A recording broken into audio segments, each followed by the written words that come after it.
Okay, my dear friends, welcome. Thank you very much for coming to our educational seminars. We're conducting them now for over a year, and I want to express my gratitude that you're still coming and you're still supporting our educational activity with your interest and with your participation.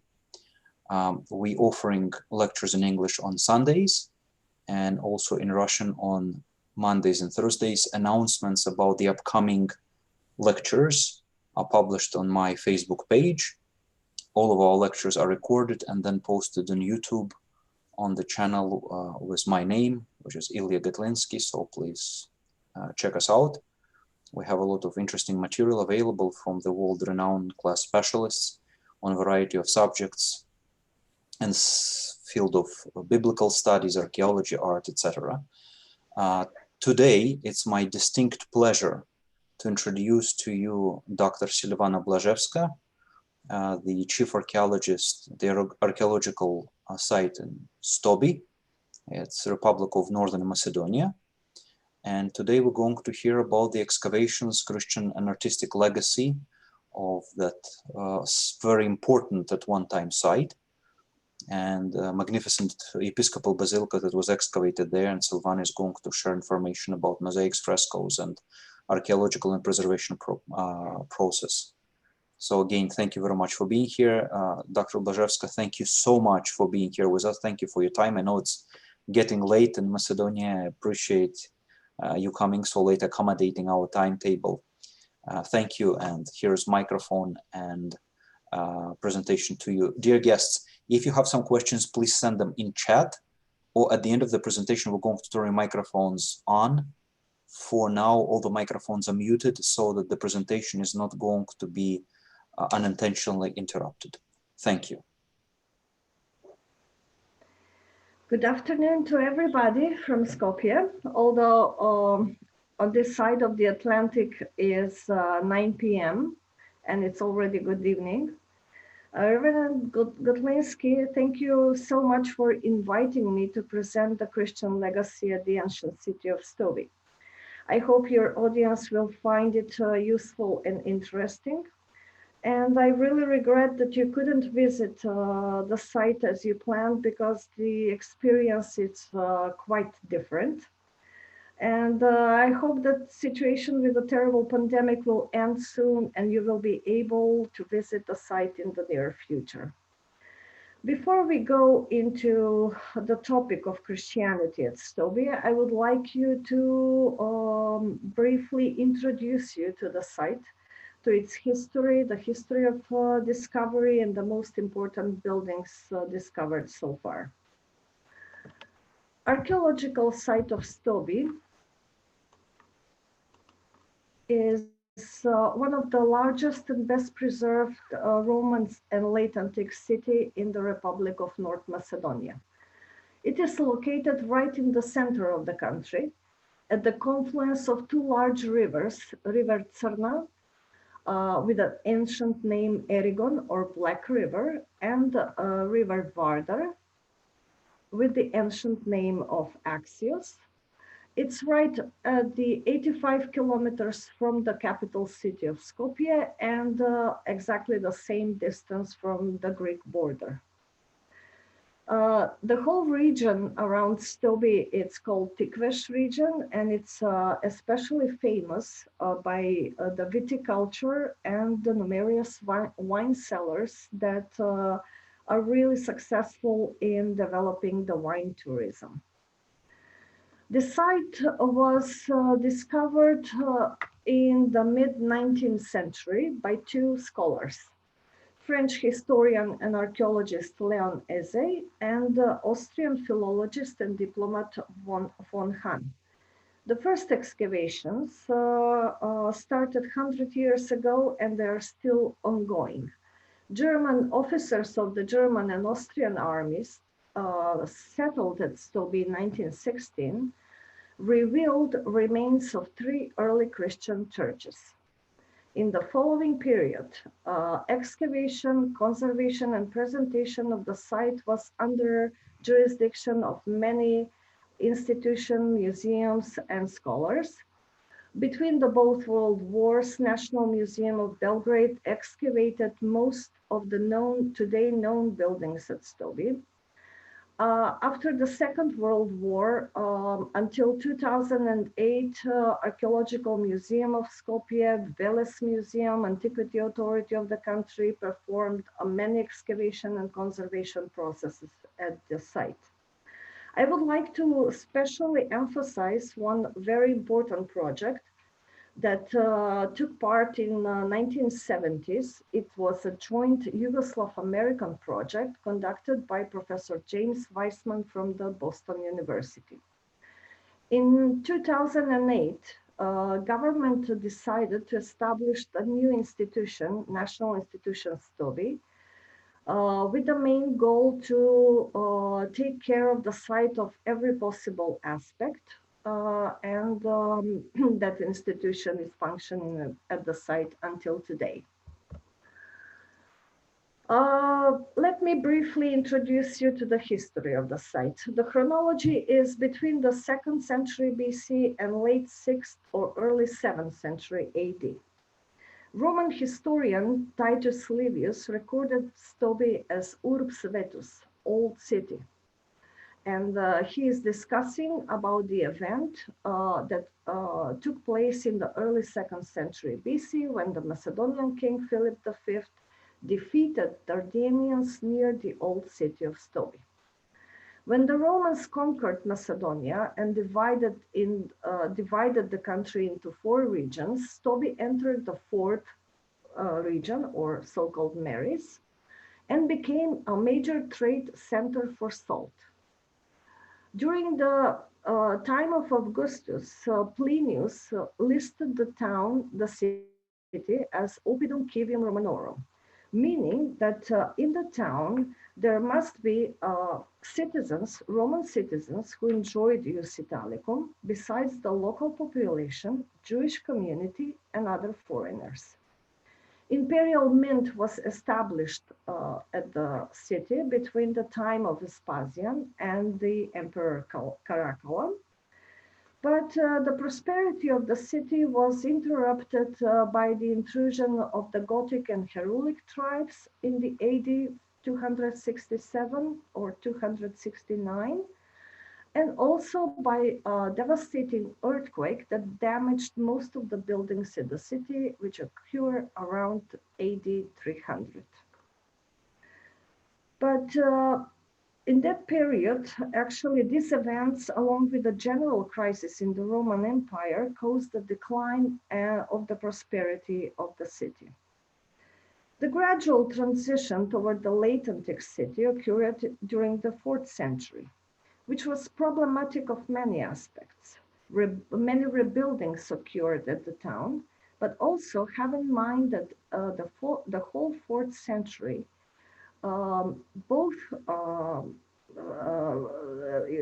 was really interesting from historical and archaeological point of view, because there was a coexistence of the still vivid pagan religion and the rising Christianity.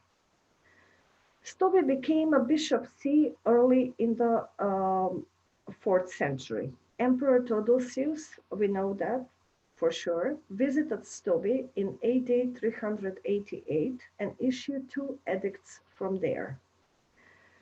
The city suffered during the 5th century by barbaric raids, Huns in 447 and twice by the Theodoric and the Ostrogoths in 472 and 479. The city became a capital of Macedonia Secunda at least between 482 and 535 AD. Regarding the capital city, I would like to turn your attention on the information somewhere that the town was a capital of the province Macedonia Secunda. Actually, this is not quite confirmed. We know that in the late 4th century, AD 386, Macedonia Salutaris was established as a separate province. But we know this from the historical source called Notitia Dignitatum. But later, in a later edition of the document, the province does not appear. Our very esteemed historian, Famula Papazoglou, dealt with this issue and concluded that province of Macedonia Salutaris did not exist in the early 5th century. And both Macedonia Secunda and Salutaris did not share the same territory. On the first map, you will see the division between Macedonia Prima and Macedonia Salutaris, and Stobi is marked in the Macedonia Salutaris. But this might not be completely correct. On the second map, you have the later division, Macedonia Prima and Macedonia Secunda. Stobi is certainly in the Macedonia Secunda, and certainly its capital city. Later in the 6th century, many events caused the decline of the city and its abandonment in the late 6th or early 7th century AD. There was a huge earthquake early in the 6th century. There was a bubonic plague during the Justinian time. The geological research showed a huge climate change. And finally, in the second half of the 6th century, Avars and intrusions of the Avars and Slav ended in abandonment of the city in the probably somewhere in the early 7th century. After that, archaeological records confirmed existence of a small medieval settlement, not very large. We have records of very modest houses built over the Roman theater and in certain places at Stobi in the period between the 10th and the 14th century. After that, the site completely vanished until the middle of the 19th century when the historians discovered it on this location at the confluence of the two rivers. That will be the very brief history of the site. And now I would like to introduce you to the site itself. So this is Stobi. And it's easily accessible from the international highway E75 that goes from Thessaloniki through Skopje to Belgrade. If you are a visitor, you're exiting the highway and you end up on the parking place right in front of the site. This is not the actual gate to the city. The actual gate is here. It's called Heraclea Gate or Porta Heraclea. But for convenience, our visitors enter the site from the southeastern part. What you're going to see at Stobi, if you're visiting the site, are the buildings which mostly belong to the late antiquity, including the huge fortification walls. But still, there are few buildings which belong to the Roman period. When you enter the site on the artificial path in the middle of the site, on your left is the Roman theater. On your right is the temple of the Egyptian deities Isis and Sarapis. If you go further towards the north, here is the building with arches or the city library. And the ancient synagogue is located right here below the remains of the early Christian basilica. So let me briefly show you closer view of these Roman buildings, which were mainly built during the 2nd century AD. Building with arches, or the library, is a huge building, very well preserved, very lavishly decorated with sectile floors, marble revetments on the walls. Many large marble and gilded sculptures representing Roman deities were found inside the building during the excavation. And the researchers assumed that in those niches here, there were wooden shelves holding books and scripts.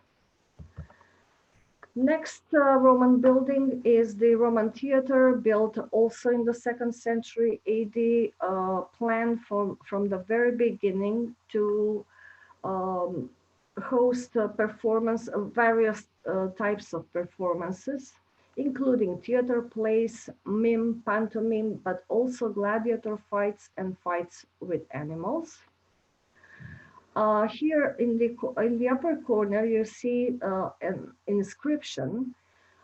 This is a name, Atticos. We have recorded about 600 names of the families, important families, distinguished families of Stobi on the seats of the theater. That's why we believe that it served also for the city assembly.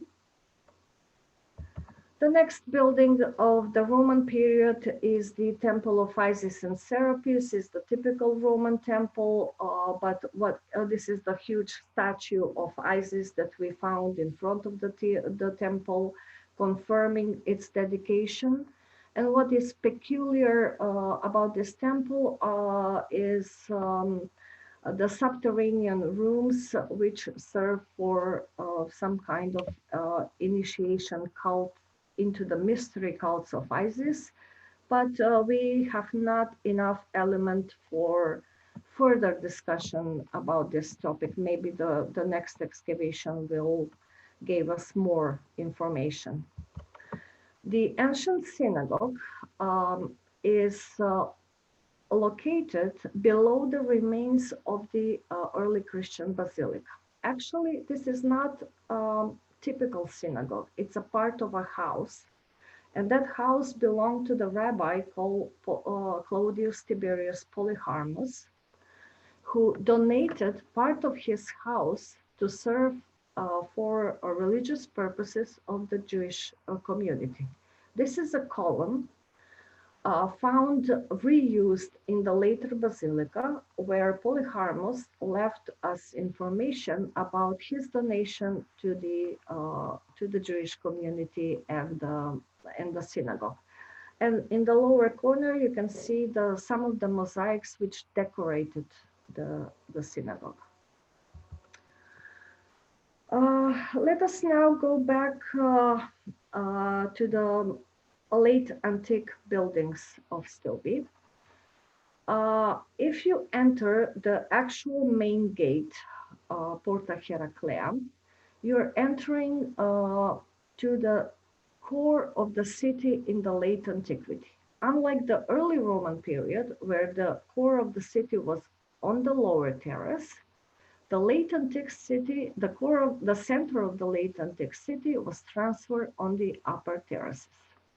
So from Porta Heraclea, you're entering the street.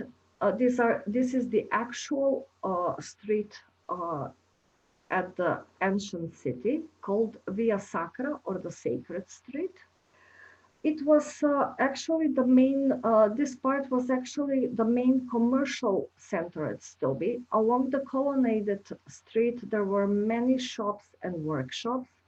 You have the semicircular court right here, the Episcopal Basilica on the right side, and this huge area with squares around here. Behind the semicircular court is the so-called residential and commercial quarter. We excavated the only one layer which belonged to the second half of the 6th century, and we revealed here many modest houses of the common people who lived in Stobi during the 6th century. Then you go on the street called Via Principalis Superior, or the upper main street, and you will find the most lavish late antique residences at Stobi. Domus Fulonica, I will name some of them, but you can read them also on the slide. This is Domus Fulonica, then the huge Theodosian Palace. The house of Parthenius is on the other side, the house of Peristeria and the house of Polycharmos, and there are one large and one small public bath. The early Christian churches are towards the north. But I will show you some closer view of the late antique residences. This is the house called Domus Fulonica. The early excavators found many shells, seashells, during the excavations, and they mistaken those shells with the Murex shells, those one who are giving the purple color. That's why they call this house Domus Fulonica, because they thought that the purple cloth was prepared here, which is completely untrue. Now we are sure that those shells were river shells and were used for lunch. The largest of all residences, late antique residences of Stobi, is the Theodosian Palace. You can see the most of the residences at Stobi actually have the same inner division. They're organized around large peristyle court, decorated with sculptures, with a huge fountain, corridors around, many rooms organized around the corridors, and of course the triclinium or the dining room. This is the house of Peristeria, also one of the largest residences at Stobi, which has own bath, which is not case with all private houses, because there were public baths for purpose of hygiene and also social life. House of Polycharmos, this is the house that I mentioned before, during the Roman period. This house belonged to the rabbi, and he donated half of the house of his house to serve as a synagogue. But when the basilica was built above the synagogue, the house belonged to some of the clergy that served into the basilica. So now on this slide, you can see actually the mosaic that was laid in the late 5th or early 6th century, much later than the original house of the Polycharmos. This slide shows some of the both large and small baths with all the elements, rooms for cold water, for sauna, latrina, hot water, etc. But what changed the urban layout of the city in the late antiquity is actually churches or early Christian basilicas. Stobi has actually 5 basilicas inside the city: the North Basilica with the Baptistery, the Civil Basilica, the Central or the Synagogue Basilica, which I mentioned several times, built over the synagogue, and the largest complex of the Episcopal Basilica. There are actually 3, but here you can see only 2, Basilica Extramuros and the Cemetery Basilica, which is outside of the city walls. And one more is located 2.5 kilometers southwest of Stobi, near the modern day village of Palikura. And this one is considered to be a monastery. Besides, I'm going to show you now again closer view of the basilicas, but we will later pay more attention of the both Episcopal basilicas at Stobi. So this is the Early Episcopal Basilica, and this slide show the later or the Large Episcopal Basilica. The north and the civil basilica are one next to each other, as you can see on the slide, and on the slides that will follow. Most of the basilicas at Stobi are three-aisled, with the apse on the eastern side, narthex, and some of them have also exonarthex or atrium. Three of the basilicas at Stobi have baptisteries. One is North Basilica. The second is, of course, Episcopal Basilica, and the third is the Muros Basilica, which is outside of the city walls. Again, this slide is showing the central or the Synagogue Basilica, along with the house of Polycharmos, or later the house of the clergy that served the central basilica. And here below the nave, you can see the remains of the earlier synagogue. The cemetery basilica outside of the city is first, as I mentioned before, first excavated by the German army. Today it's in the terrible condition.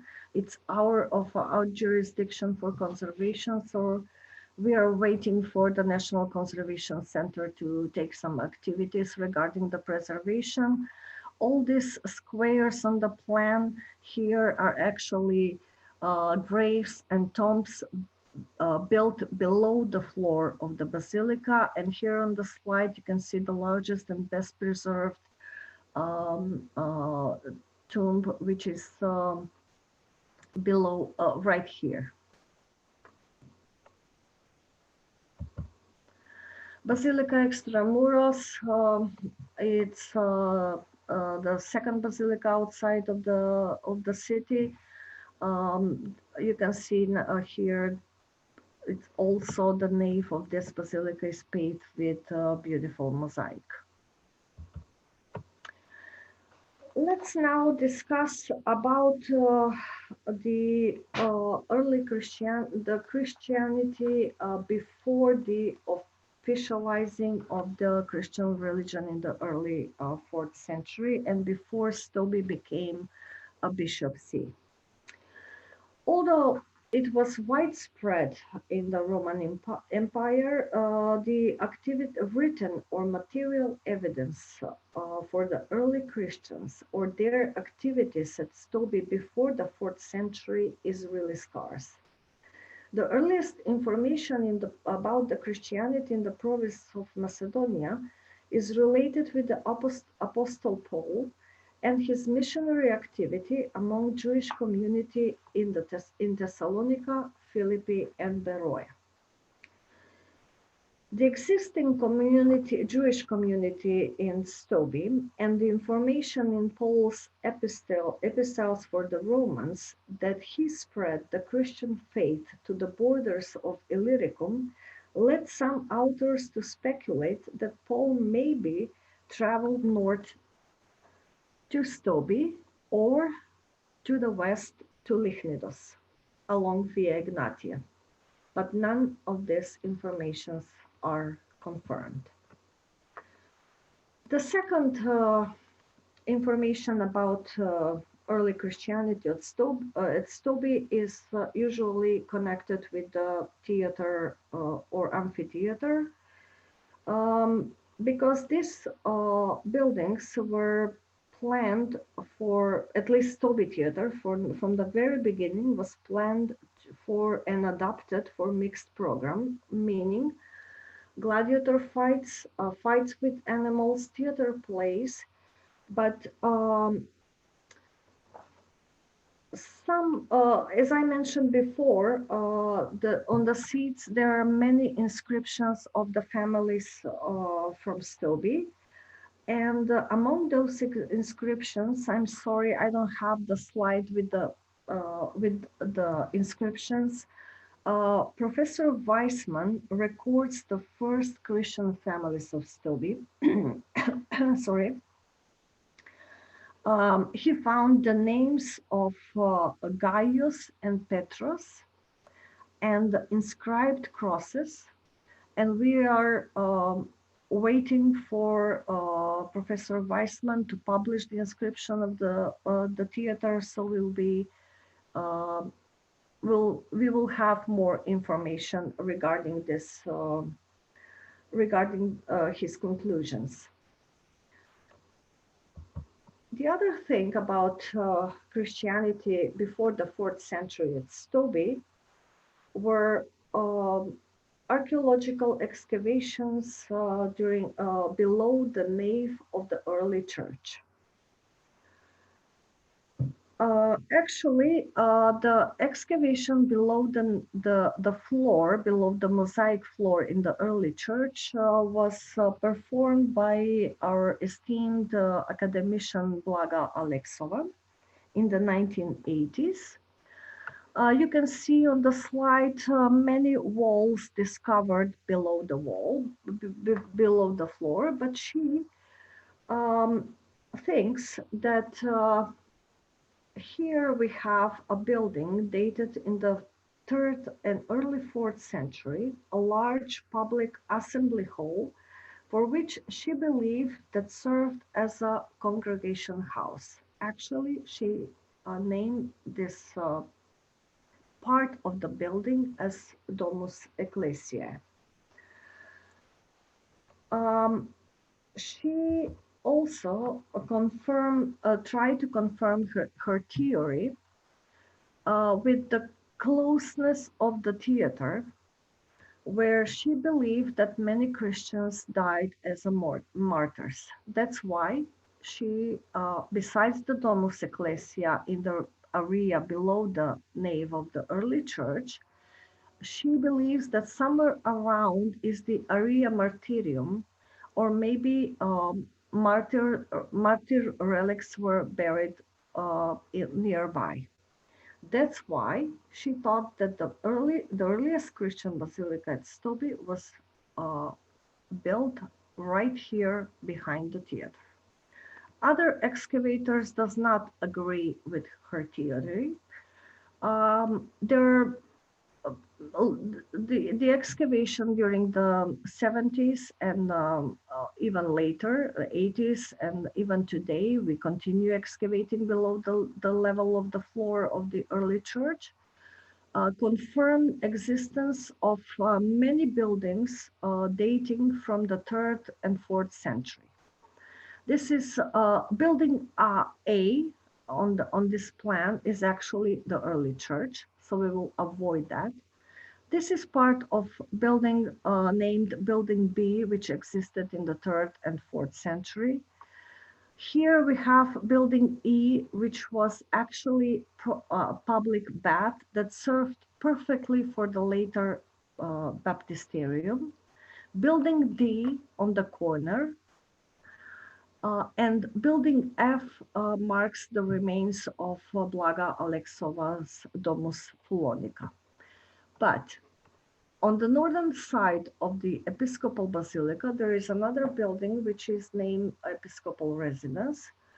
One of the excavators from the 1970s considered that this might be Domus Ecclesia or the congregation house in the 4th century, which during the 5th century, became a small Christian oratorium. Or Professor Weissman thinks that maybe Building D is the place where Christians congregate before the official recognition of the Christianity by the edict of Emperor Constantine. So these are only assumptions, theories, which for now are not confirmed with certainty. What we know for the early Christianity Stobi are the bishops that participated in the ecumenical council. The first bishop that we know of is Bishop Budius, who attended the first council in Nicaea in 325. Then we know Bishop Nicolaus, who was present at the Council of Chalcedon in 451. Then we have four Castalienses, interpreted by some authors as Stobensis, who replaced the Archbishop Benenatus of Justiniana Prima on the Council of Constantinople. And two other bishops, Ioannes and Margaritas, who were present at the Sixth Ecumenical Council in Constantinople and Second Trulanum Synod. But note that these two bishops participated in those councils in the 7th century AD, the time when the city did not existed anymore. So we thought that the bishop see was still kept, maybe from some other city. Two other bishops at Stobi are known by the inscription. One is, the first is Eustathius, who renovated the early Christian basilica in the early 5th century, and the second is Bishop Philip, who renovated the Large Episcopal Basilica. Let's now go to the Episcopal complex at Stobi. This is the early Christian, the earliest Christian basilica built at Stobi. It was built in the shadow of the Roman theater. It is a typical, it's known as an early Episcopal basilica or the old church or the early church. You will find it with different names in the published literature. This is a typical three-aisle basilica consisting of a central nave, north aisle. The south aisle is not visible from here. This is the north wall of the basilica. It has a deep apse on the east. It has P-shaped presbytery. We are not still certain about the existence of the narthex of the early church. The floor in the nave was decorated with mosaic in technique of opus tessellatum, while the floors in the north and south aisle were paved with pink mortar. The walls of the church were decorated with paintings, also the ceiling. What is problematic about this church is the dating. Again, I will mention our esteemed academician Blaga Alexova, who actually excavated the whole church, although the remains of it were first discovered during the 1970s excavations. And based on the fact that Stobi became a bishop see already in the early 4th century, and Bishop Budius was present at the Nicene Council, she believed that the first church was built right after, maybe after the Nicene Council, maybe in the second quarter of the 4th century. This was argued by Professor Weissman and all other later excavators at Stobi, who think that the first church at Stobi was built or renovated during the visit of the Emperor Theodosius at Stobi in 388, meaning the late 4th century.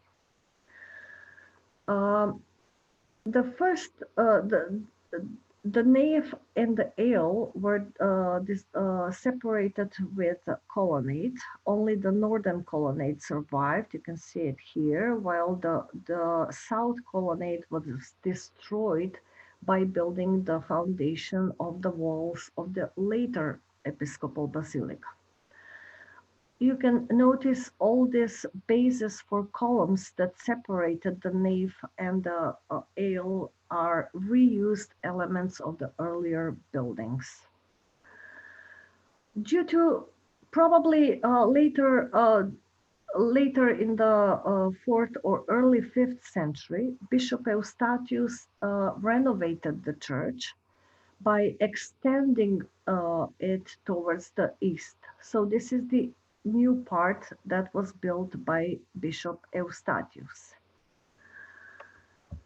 The most interesting part of the or decoration of the early Episcopal Basilica is the mosaic floor.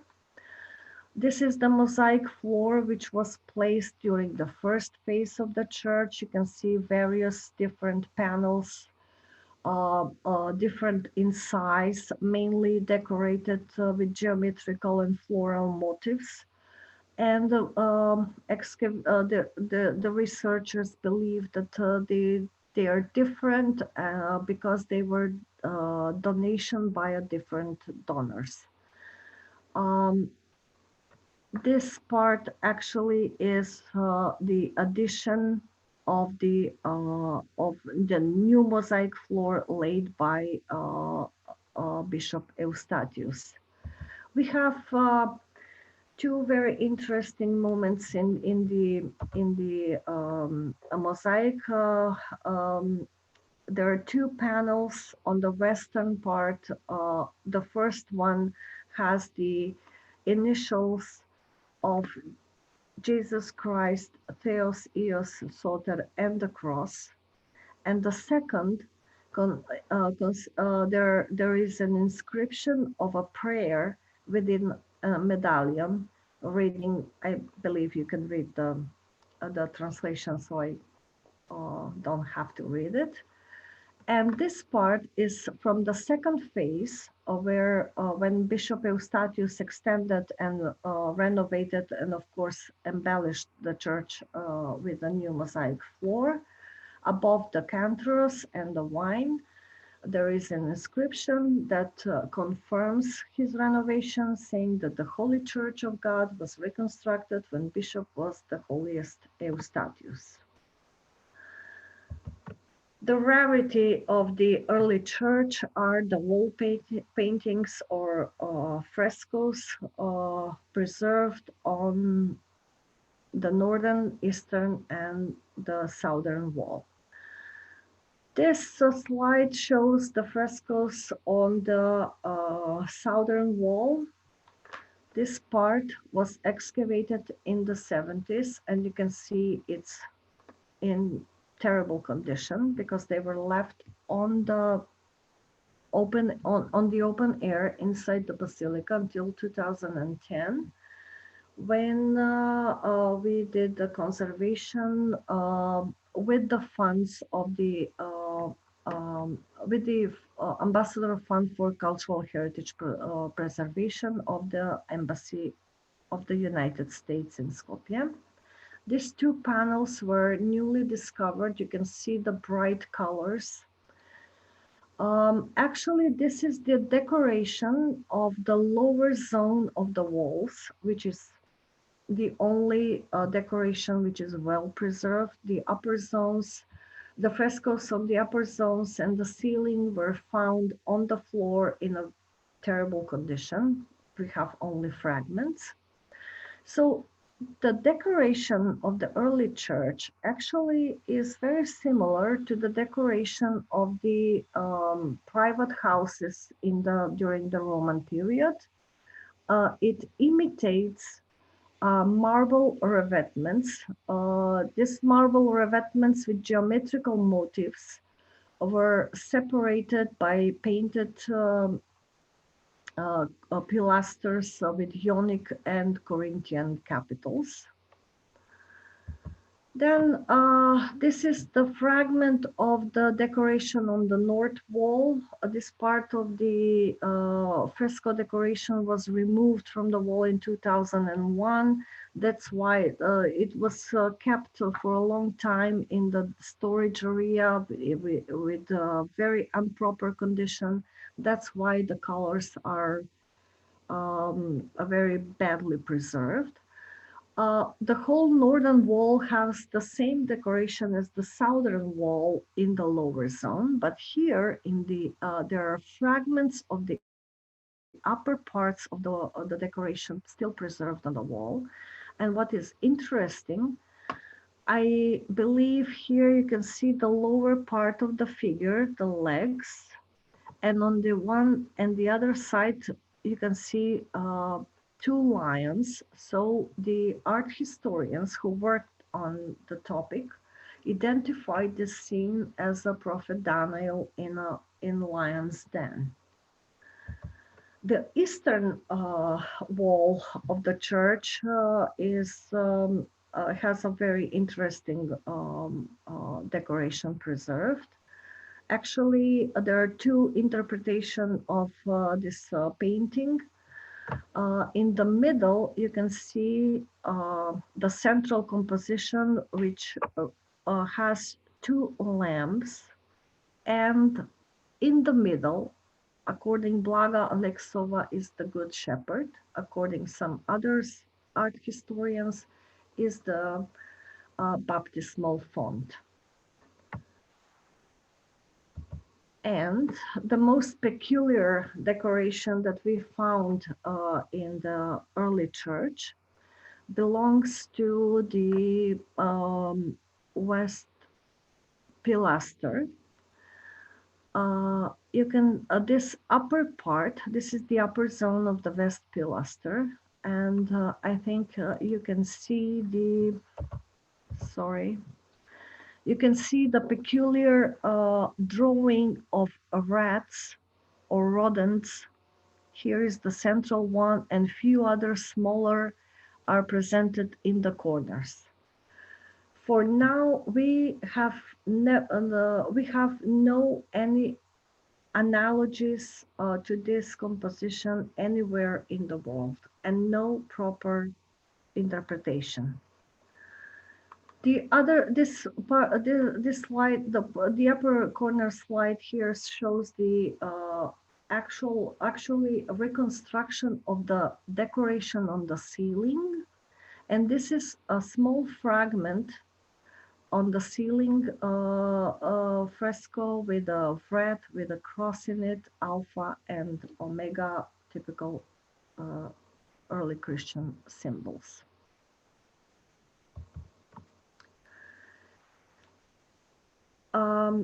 The early church, as I mentioned, was probably built during the visit of Theodosius in 388, or it was built slightly before that, renovated by Eustathius, but already in the second half of the 5th century, that basilica was carefully demolished. A new one was erected 4.5 meters above the remains of the early church. So they brought artificial soil to cover the early church, to raise the level, and to build a new one, much larger, which will dominate the whole city and dominate above the already ruined theater. So this is the slide that shows the large basilica during the 70s, because now the central part is excavated due to discovery of the early church. This basilica is almost 70 meters long, about 40 meters wide. It's also 3-aisle basilica. One can enter to the atrium of the church, which has somehow a somewhat irregular shape because it had it has to adapt to the already existing colonnaded street Via Sacra. So this is the atrium. From the atrium, one will enter to the narthex, divided into 3 rooms. There are annexes on the northwest side of the church, and the stairs from here through building D, which was reused during the existence of the large church, led towards the Baptistery, which is on the same level, 4.5 meters below, actually the same level as the early church, which is below the nave of the later basilica. Most of the excavators believe that this part here served for catechumeny. So from there, you enter to the main nave. This is the ambo, the P-shaped presbytery, the central altar area, the clergy seat on both sides, north and south aisle. And what is most interesting, this church has a sunken crypt, which is almost 2 meters below the floor of the apse. One of our colleagues, Professor Emerita Caroline Snively, who did her PhD, actually she was part of the Professor Weissman team, and she did her PhD on the Episcopal, on the churches at Stobi, with the main focus on the Episcopal Basilica. She also published on many articles regarding it.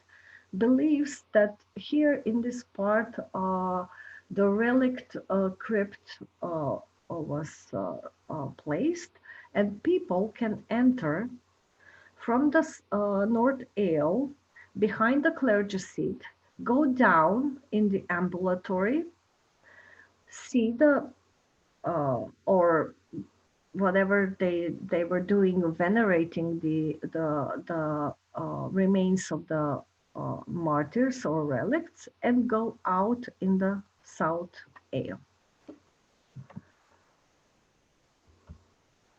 I will show you some photographs of the large Episcopal Basilica. This is the atrium.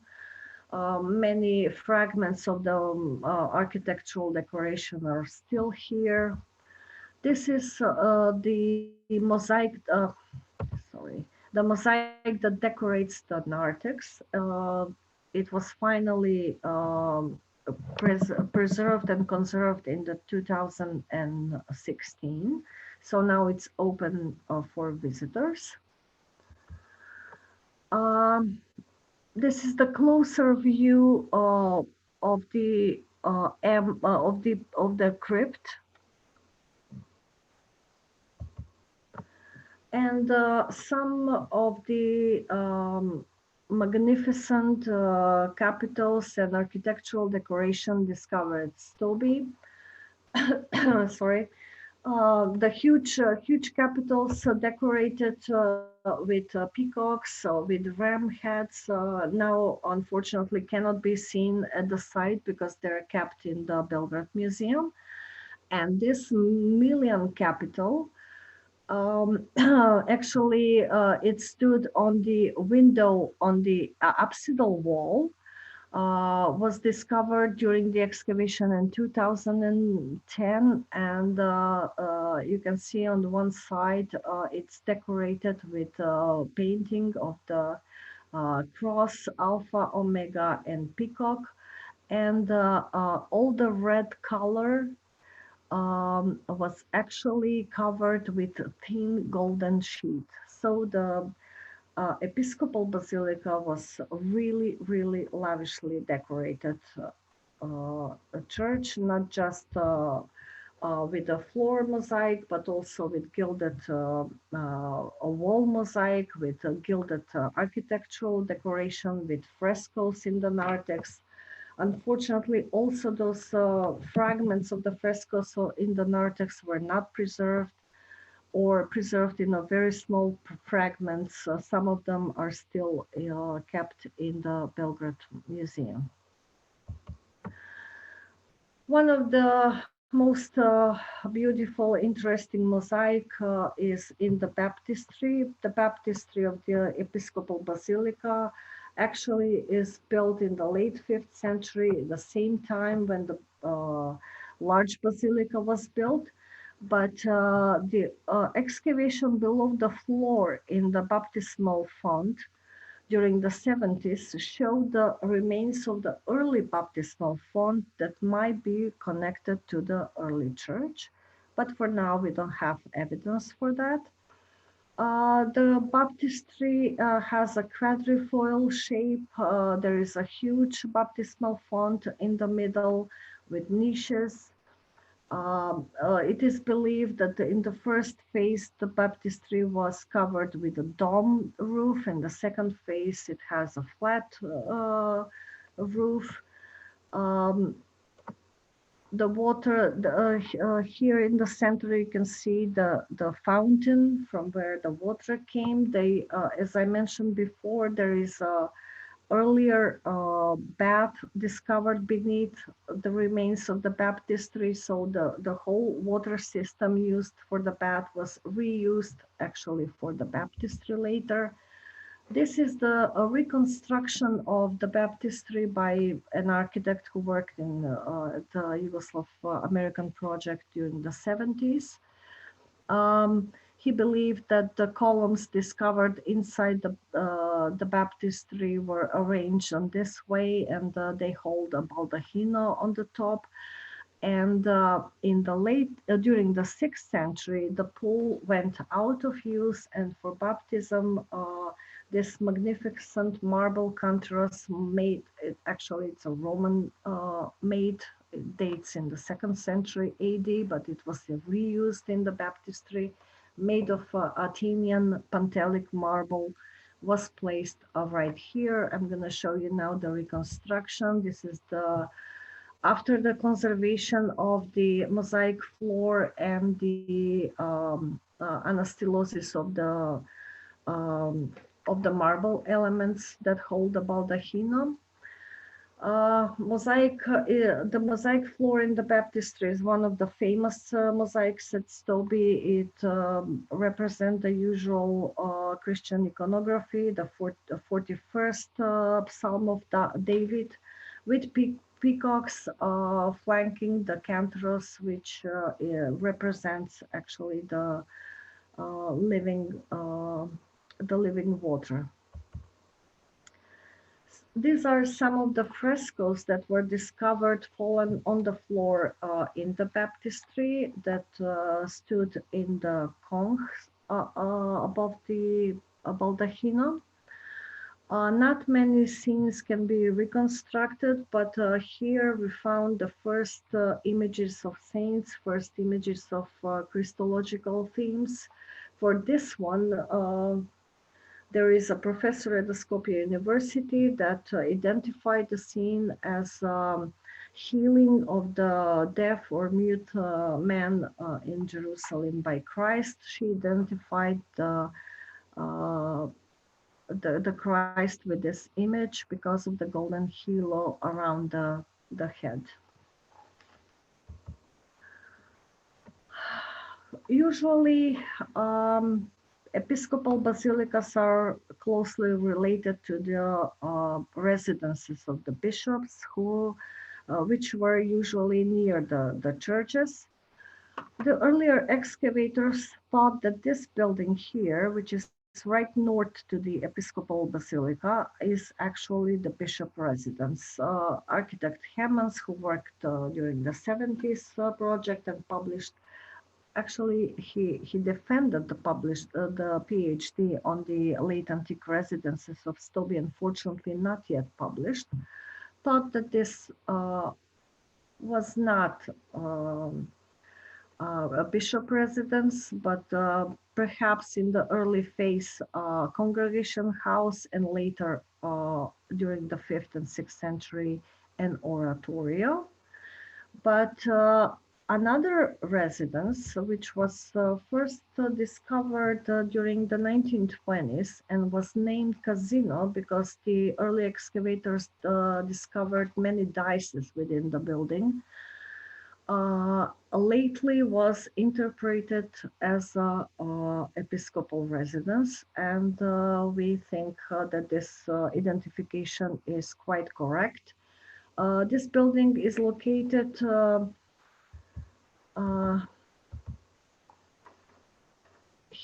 here it is, to the north of the theater, but there is a path, a paved path with marble slabs that leads directly from the house to the entrance of the north aisle of the Episcopal Basilica. This is a huge residence. It's not the excavation are not finished yet. It consists of a large triclinium, a large peristyle court with corridors paved with mosaics. This room also has a mosaic floor, has a private bath in the northeastern part. This is the photograph showing the remains of the mosaic in the room. But most importantly, some of the walls were decorated with fresco paintings, and these are the fragments which are preserved from the fresco paintings of this building. For sure, it's not a casino, but a bishop residence. Christian elements or Christian decoration on the floor with the Christian symbolic are found in other houses. In the house of family of Peristeria, which this is the mosaic in the triclinium of the house.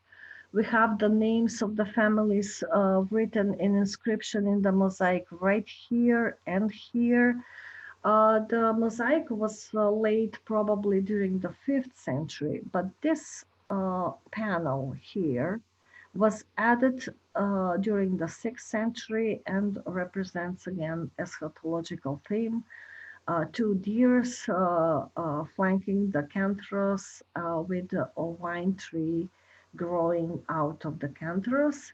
And previously, I mentioned the house of Rabbi Polycharmos that in the second half of the 5th century became the house of the clergy. And this is the new mosaic in the late 5th and 6th century decorating the dining room or the triclinium in the house of Polycharmos, again with the same illustration of the Psalm of David 41st with deers and the fountain in the middle. There are many other topics regarding the Christianity of Stobi, which we cannot discuss right now. For the end of this presentation, I would like to show you some of the finds which were discovered in various houses, but also in the Episcopal Basilica. These are bronze crosses with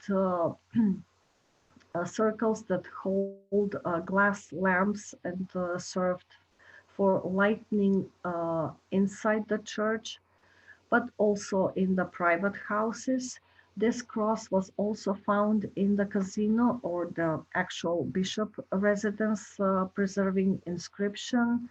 And this is the reliquary cross found in the house of Peristeria. I hope that the presentation was informative. Too long, probably, too many information. I hope it was interesting for you. I'm looking forward for your questions, and I again apologize for my for mistakes in my English because it's not my native language and I don't speak it every day, so I'm sorry. I'm thinking, well, first of all, Silvana, please allow me to thank you for absolutely wonderful presentation. It's by far exceeded what I have expected, and thank you so much for your time. And I do invite our guests to ask any questions if they have any. Meanwhile, I ask those questions that I have and that were sent to me during your presentation. If I may ask just general question from the introduction part of your lecture. How big was the city? Because when you show an aerial view of Stobi, we very well saw the walls on the left-hand side, of the city. But how far it extended to the right? Did it go all up the way to the hill? Maybe there were an agora on top, or there was a wall that actually. Yes.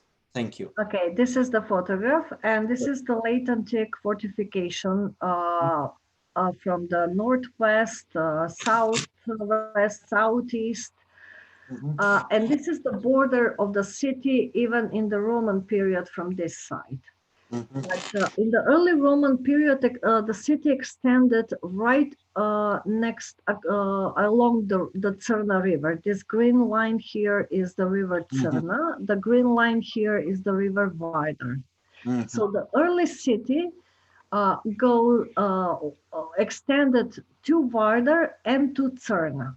And this is the limit also in the Roman period. But in the late antiquity, the fortification wall was rebuilt over the remains of the earlier Roman wall on this side. But on the east, you see that ridge here. This is a new inner fortification wall built in the early 5th century.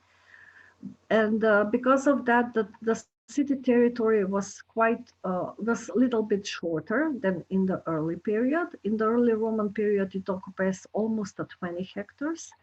Now, in the late antiquity, in the 5th and the 6th century, a little less. And they built this wall because there were huge floodings from the Cerna during the late 4th and during the 5th century AD. There is also a theory, actually, I don't have the slide here to show you, but during the 1930s, Polish pilot took photographs on the region, and on the other side of Vardar River, one can see clearly remains of a structure. So there is a theory that Stobi, it's not just this part, what we know today on the bank of River Vardar, but it's also extended on the other side of Vardar, which I hope someday we will be able to confirm. Thank you very much. There was also a question. You mentioned a medieval settlement from 10th to 14th century. Where it was located? Was it right on the site or somewhere outside? Yes, right on the site. And we are talking about really modest dwellings built of wattle and daub. Actually, what they did, because the upper part of the theater was already dismantled when the large church was built. The theater went out of use in the late 4th century. So you can, in between the radial walls of the substructure of the theater, there were dwellings from the medieval period. We also find some remains of the dwellings around the 12th Temple of Isis and Sarapis here and near the inner east fortification wall. During the 60s and 60s, I think, a small cemetery was discovered above medieval cemetery, confirmed by finds and coins, was discovered above the civil basilica right here. So it was just a small cemetery, a small village, and probably a military post on the main road. We have a record which is also quite not really well accepted for being the truth. There is is a source that says that Byzantine Emperor Basil II defeated the military garrison stationed at Stobi, but the name of the city was not actually Stobi, it's Staliensis, so, or something like that. So some authors did not accept that this is related to Stobi, but to some other city. Thank you very much. With regarding, this is absolutely fascinating. I must have missed it completely during my visit to Stobi, but thank you for pointing out and talking a bit about this synagogue that was turned, a private house turned synagogue by a rabbi and then turned into basilica. In connection with possible Domus Ecclesia in Stobi. Could we say that the basilica was built on top of synagogue as a result of conversion, or was it a suppression of the Jewish community in Stobi by the Christian community? Well, the general opinion is that Jewish community already left in the early 5th century. They will settle the earliest record that we have archaeologically confirmed about the existing of Jewish community is early 2nd century. But in the first half of the 5th century, the researchers mainly believe that the Jewish community left the city. Jewish community left the city already at the time. Okay, and you mentioned that one of the hypotheses was that the basilica was built on the site of where martyrs may have been buried, and at the same time there is a presence of basilica on the cemetery. From my readings, I just wanted to ask you this question. Somewhere else in Italy or Northern Africa, there's early mentions of memorial chapels, memorial churches being built on the Roman cemeteries where martyrs would be buried. So because even those who were martyrs, they had to abide, or the Christian community had to abide by the hygienic rules present in the Roman Empire, and the martyric remains martyrs, their bodies were buried outside the city. Could you comment a little bit on that, that if this extramuros basilicas may have been associated with the martyric memory, or we can't comment on that at all? This theory of Blaga Alexova is not well accepted about existing of that some of the martyrs that died in the theater were buried behind the theater, and that's why basilica was erected there. Nobody of them, most of the scholars, except Blaga Alexova, did not accept this theory. So it would be quite uncommon for any ancient city in any period in the antiquity to bury people inside the city walls. We have cases where we found during the 6th century many burials inside the houses, but those belong to small children. And what is peculiar, during the 4th century, there is a small cemetery erected above the building of arches, so the library, when it went out of use. We have no explanation for that, because it was completely unacceptable to have a burial ground or the cemetery inside the city wall because of many diseases and, of course, hygienic thing. But on the, sorry, the slide went out. The cemetery of the city was here. So this is the main gate, Porta Heraclea. The early Roman cemetery, or actually this part of the cemetery was used between the 1st century BC to the 4th century AD. Later, they built here the cemetery basilica, and we might have martyr chapels or graves belonging to martyrs here. this basilica, Extramuros, I don't think it was anyhow related to any martyr cult, because I think this is the additional basilica. What I didn't mention is that when the cemetery here went out of use in the late 4th century, a huge suburb was built here. You see, this part now is completely destroyed by the building of the highway. So this was the whole hill was on the same elevation, and this was the part here was a cemetery until the 4th century and settlement in the 5th and 6th century.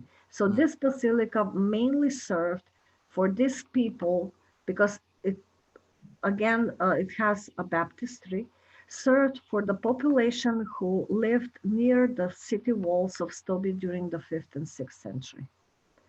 And also we have a late antique cemetery, mainly from the 6th century, of small children buried next to the fortification wall. Small children meaning unbaptized ones? Unbaptized, and probably the small children and other and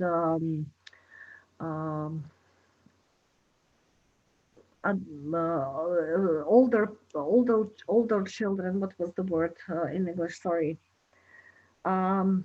Maybe 10 to 12 years old, who died probably from bubonic plague during the Justinian time. So they didn't have time for proper burial on a proper ground, and they buried them next to the city walls. Fantastic. Yes, thank you so much. Thank you so much. Dr. Blazevska, the following question regarding the frescoes. These are incredibly fascinating. Of course, we have mentioning about the fresco decoration inside of Roman, seeing Pompeii, Roman houses and such, but we have mentioned of early churches being decorated by frescoes, but there are not too many examples surviving from that early period anywhere else where we actually see frescoes. Mosaics, yes, but frescoes, they did not survive. So it's something unique to Stobi. Yes, that's why they're so unique. That's why we feel sorry when we came in 2008 and we saw the condition. This is the most important thing discovered so far in Stobi. So they were so neglected. See the colors of the newly discovered fresco. All of them were the same. And now they're hardly preserved. That's why they're unique. We don't have many examples of frescoes preserved in the early Christian basilicas in this part of the world. And unfortunately, they're now in the depot. Our plan was to bring them back to the basilica, but for that we need a proper roof over the basilica and proper condition to be presented to the public, because they're so fragile. We cannot say actually frescoes for most of them, because they're following the two phases of the church. One were made in the first phase, the others were made in the second phase when Eustatius renovated the church. Some are made on mortar bedding, but most of them are painted over the clay bedding.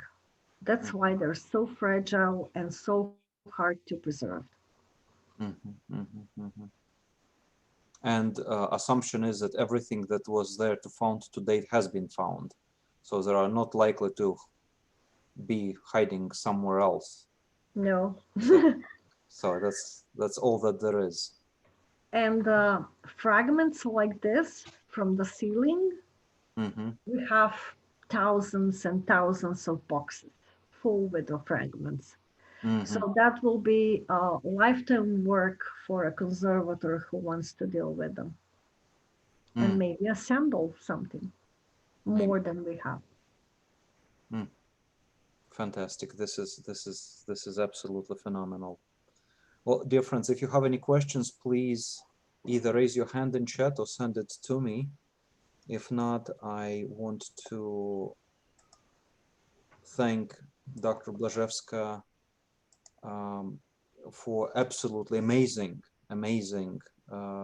presentation. I regret that there are not many people, but I hope many more are going to watch it on YouTube because it's absolutely phenomenal and fantastic in my mind. And we are certainly looking forward to meet you in September, Lord willing, and recommend everybody who is watching this video to try to make a trip to Northern Macedonia and to visit this magnificent archaeological site, which is certainly a gem among many others that are surviving in this wonderful Balkan country. So if there are no more questions, I want to thank you again.